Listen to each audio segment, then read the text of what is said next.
This is Euronews Tonight. Here are the headlines. The horror of Bucha. Bodies of civilians found in the streets and mass graves after Russian forces retreat from the city close to the capital, sparking shock and condemnation.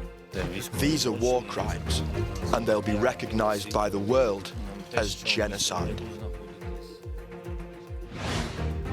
Russia rejects Ukraine's accusation of an alleged massacre in Bucha, with Foreign Minister Sergei Lavrov claiming it was a fake attack.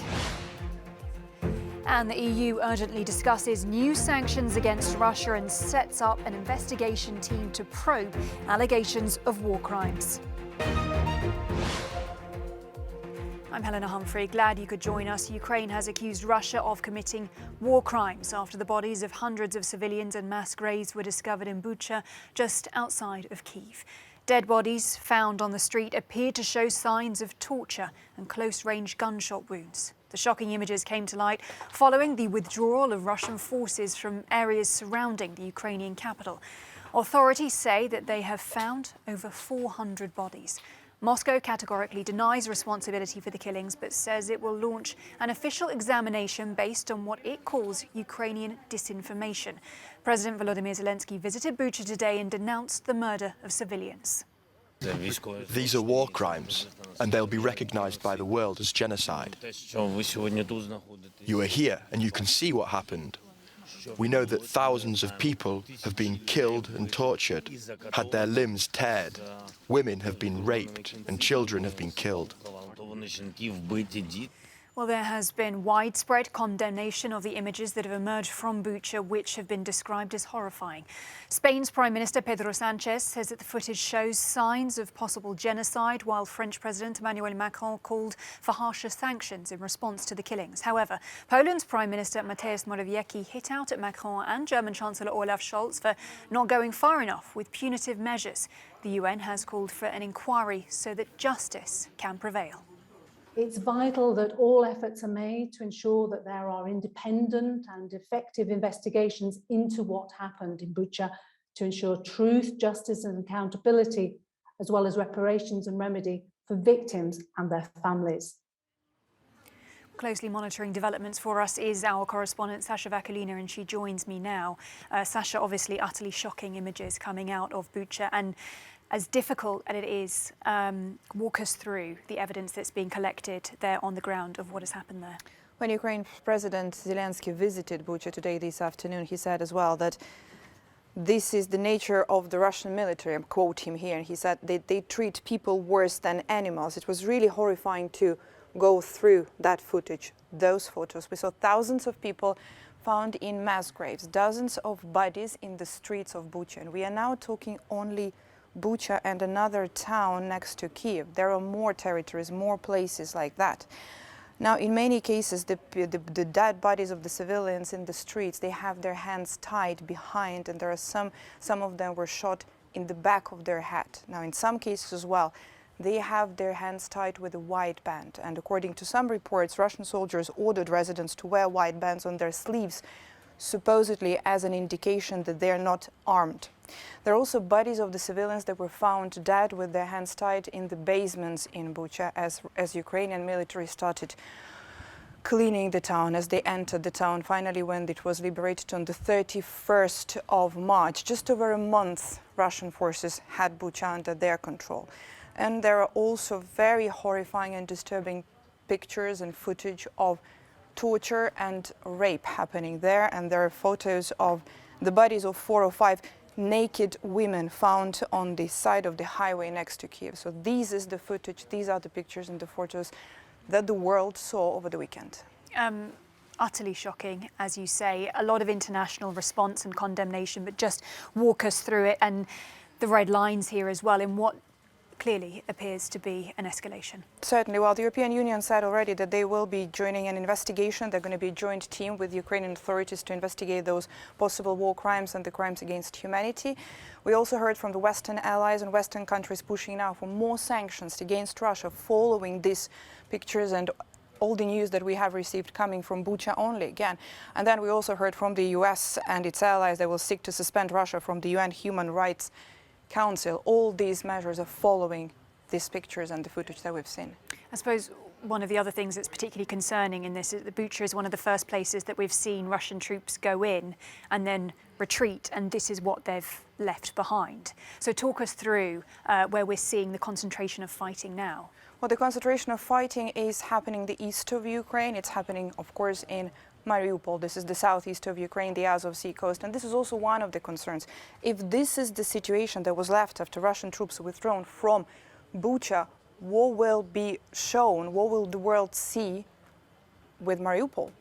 The place has been for weeks and weeks and weeks now under control of Russian forces, surrounded only with Ukrainian forces having some parts under their control in the center of the city. This is the way, according to military experts, the way to punish population for the way they resist. So unfortunately, we will see more of that. Now, the Russian forces are redeploying to the east of the country. There are also reports now by Ukrainian Defense Ministry that they might try to go more over Kharkiv. And this way, if they do go over Kharkiv, they will try to link the forces from Kharkiv towards the east, towards Donetsk and Luhansk, not only the self-proclaimed territories held by pro-Russian separatists of the People's Republics, but all of the regions of Donetsk and Luhansk. And now their key objective is Mariupol. All right, Sasha Vakulina, good to have your reporting as ever. Thank you, Sasha. Well, Russia has denied killing any civilians in Bucha, saying that the videos were staged and a provocation by the Ukrainians. Foreign Minister Sergei Lavrov says that the mayor of Bucha made no mention of atrocities a day after Russian troops left, adding that the videos only surfaced days after Russia's withdrawal. Another faked act was arranged in the city of Bucha. After the Russian military left from there in accordance with the plans and agreements reached, there was a staging there a few days later, which is widely promoted now through all channels and social networks by Ukrainian representatives and their Western patrons. Well, for more on Russia's response to the killings in Bucha, let's bring in our correspondent Galina Polenskaya, who joins us from Paris. Galina, we know that access remains limited in Russia, but what has the official response been from a government level? And also, is there awareness in the country itself about what has been happening there? I'm afraid no, Helena. The answer is no, and globally it is hard to imagine that there is awareness in Russia, as there is no independent media left, and those who watch the TV or newspapers controlled by the state get the official point of view, which can be described by two words: fake and provocation. President Putin's spokesman today said that Russia categorically rejects all the accusations of murders of civilians in the town of Bucha. He also said that Russia's defense ministry found signs of falsification in the videos, quoted the chronology, and urged the European leaders not to make fast conclusions. And we have seen Russia's foreign minister Sergei Lavrov, and he also said that it was a fake attack and provocation, and said that it was done to undermine Russia once again, and also warned that it was a direct threat to international peace and security. And that's what Russian population globally is receiving right now as a message. Yes, on another note, Galina, we're now seeing gas supplies from Russia flowing into Europe actually reach higher levels from pre-invasion times, in fact. But how long could that last, bearing in mind that now, of course, we've got the EU urgently weighing more sanctions against Russia? Indeed, we are here. We are hearing those calls for more sanctions on Russia, but Russia indeed maintains gas flows at the, let's say, average level to Europe, and the state-owned energy giant Gazprom said that it was continuing to supply natural gas to Europe on demand of the clients, of the consumers. So despite all the concerns which we've heard before because of the payments as Russia asked to pay for its gas in rubles, it seems that the gas supplies are stable from Russia to Europe, but now clearly after what the world have seen, those terrible images the world have seen from the town of Bucha near Kiev, we have heard many statements on behalf of some European leaders. Even the defense minister of Germany urged the EU to consider gas embargo or embargo on Russian gas, and the president of France, Emmanuel Macron, urged to think about sanctions on Russian oil and coal, and Russia responded immediately, accusing the European leaders of making fast conclusions, of urging for more sanctions without waiting for any results of any investigation. Galina Polanskaya, as ever, thanks a lot. Well, as we just heard there from Galina, Russia says that the images being shared from Bucha are fake. But for the town's residents, the massacre is very real. Our international correspondent Annalise Borges spoke to one family who fled the area last month about what they went through. This report does contain distressing images. The barbaric scenes out of the suburbs of Kyiv have been particularly painful for those who experienced the ravaging of their hometowns firsthand. The first explosions were very powerful. Our windows rattled, the floor shook. We got out of our building because we did not understand what was going on. We did not know what to do and where to hide. Were we safer at home? Or on the contrary, was it safer to leave the building as soon as possible? We heard the noise from helicopters, we saw them, but could not understand what was going on.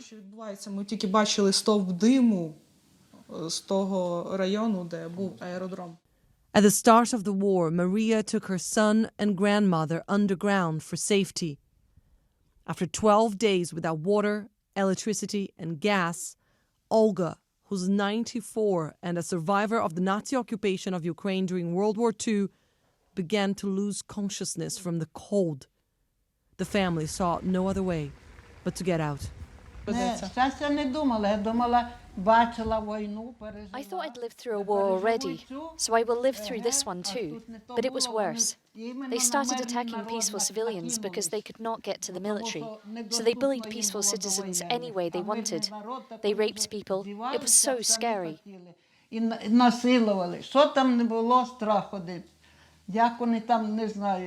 I don't even know how some poor people managed to survive, because we were lucky to leave a bit earlier.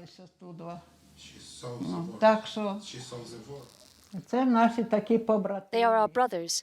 We have similar languages. I never thought they would behave like that.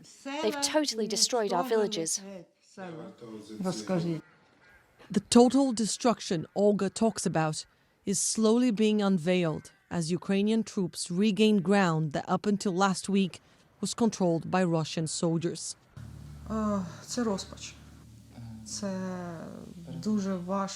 It's devastating. It's so difficult to see the places and streets you know now destroyed.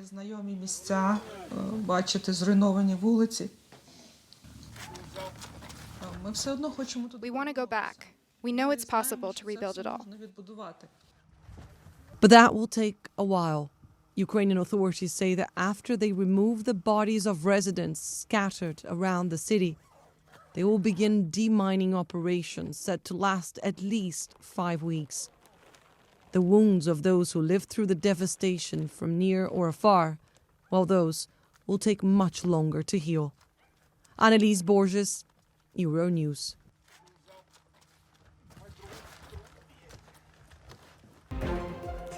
The shocking images we've just seen of possible war crimes in Ukraine have been widely condemned across Europe, and the pressure is mounting on EU leaders to respond. Joining me now is our correspondent Shona Murray in Strasbourg, and we can cross over to her now. Shona, the EU has been discussing further sanctions in light of those horrendous images that we've seen over the weekend and continuing into today. What could potentially be on the table from them? Well, the EU is constantly monitoring sanctions and constantly thinking of new ways to sanction Russia. So for some time now, there's been a consideration about what would happen in the event of a chemical weapons attack or biological or nuclear weapons attack. But obviously, we've seen atrocities akin to the damage of any of those attacks. So back on the table is, of course, this issue of banning or sanctioning Russian energy from the EU. Now, we know that member states still haven't been able to build up their resilience without, cutting off completely Russian energy. So that is definitely more of a discussion, but certainly the EU isn't there yet. There are countries, Austria, for example, today said that they couldn't possibly do it, that it would be too damaging to the Austrian economy. The Hungarian Prime Minister Viktor Orban has always said that it would be a red line for Hungary, and Germany is in a position where they could consider doing it. And their energy really is the main sanction that needs to apply if they want to do any damage to Putin. But we'll hear over the next few days what the Commission is going to present to the member states. Is there, though, and you've hinted at this, but is there actually the political will across the Union to do that? Well, it's shifting. I mean, it's shifting all the time. And if you had asked this question a few weeks ago, there was no way, in particular gas, that the EU could apply sanctions against Russia in these areas, particularly gas.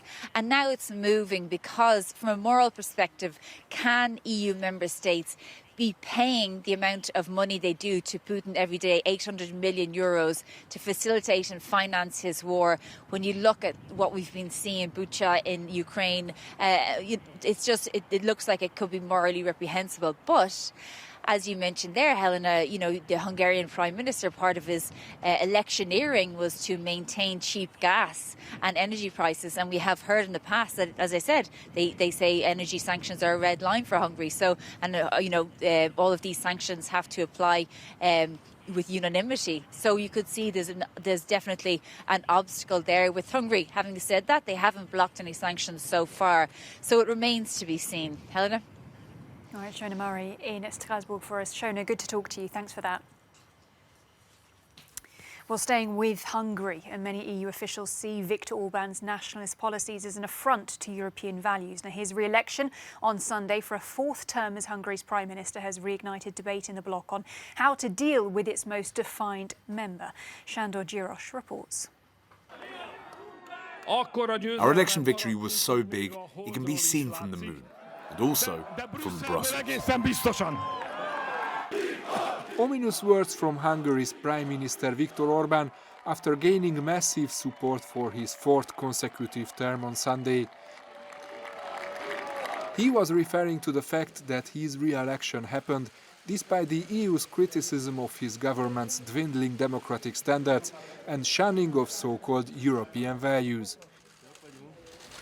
Many of Orban's opponents in Brussels say they are ready to continue the fight. I am, of course, like others, a bit in a desperate mood. We will need to go on fighting, and my job will be to go on putting pressure on Council and Commission for them to act, for them to fight for some minimal media pluralism, for them to fight for independence of justice. But most of all, I think today our major need, and it's a dire need. We really need to get the money to everyone and to get the money in an equal and fair way. The French MEP says the EU should condition European funds to Hungary based, at the very least, on a minimum respect for the bloc's standards. One Hungarian analyst adds that Brussels' approach should be to get some sort of minimum cooperation from Orban.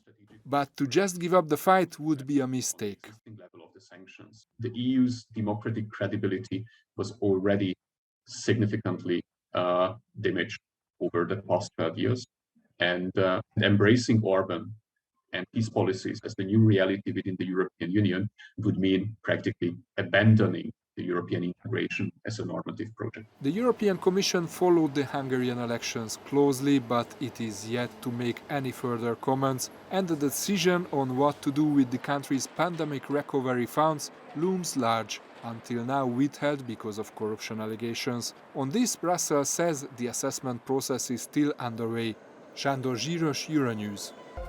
Plums and kiwis are now at risk in France after the country experienced its coldest April since 1947. But some farmers are desperately trying to save the fruits for the summer. Heather Donald reports. An unexpected cold spell across Europe is putting the fate of this summer's fruit in peril.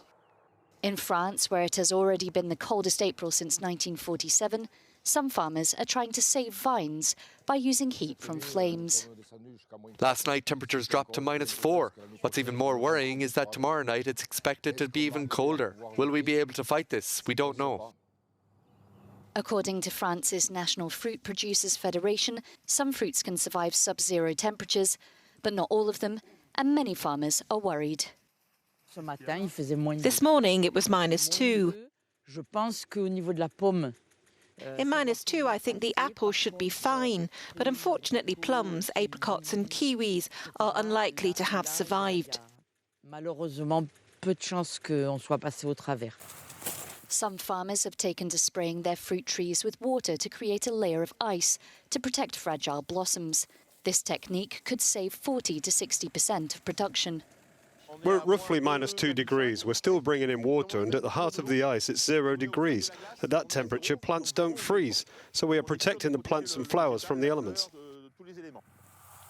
In France in 2021, sustained low temperatures late in the year destroyed much of its production and was dubbed probably the greatest agricultural catastrophe of the beginning of the 21st century.